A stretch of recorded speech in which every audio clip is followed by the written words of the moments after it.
Faqat bizda barcha abituriyentlar uchun tezkor xabar. Bu yangilikni barcha abituriyentlarga ulashib ogohlantirib qo'ying. Assalomu alaykum hurmatli tomoshabin. Kanalimizda yangi bo'lsangiz obuna bo'ling va videorolikimizga like bosing. Izohlarda o'z fikrlaringizni qoldiring.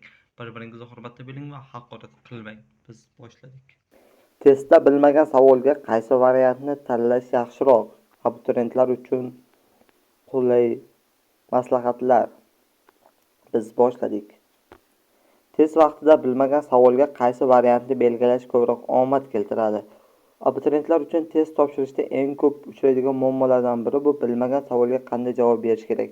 Bu savolga aniq javob bo'lmasa-da, statistik va psixologik yondashuvlar asosida tavsiyalar mavjud. Ularga barcha variantlar teng ehtimollikka ega. Misol uchun, agar test tuzuvchi variantlarni tasodifiy joylashtirgan bo'lsa, A, B, C, D har biri 25% ehtimol bilan to'g'ri bo'lishi mumkin.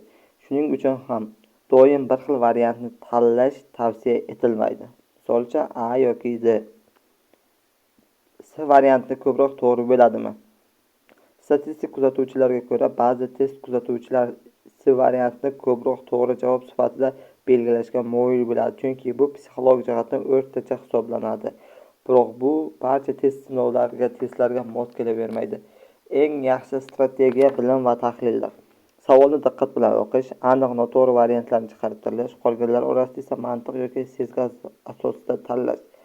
Agar mutlaqo bilmasangizcha, agar savol sizga mutlaqo notanish bo'lsa va yechim yo'q bo'lsa, test davomida doim bir xil variantlarni tanlash, misol uchun S yoki boshqa tasodifiy tanlashdan ko'ra samaraliroq bo'lishi mumkin, deyiladi xabarda.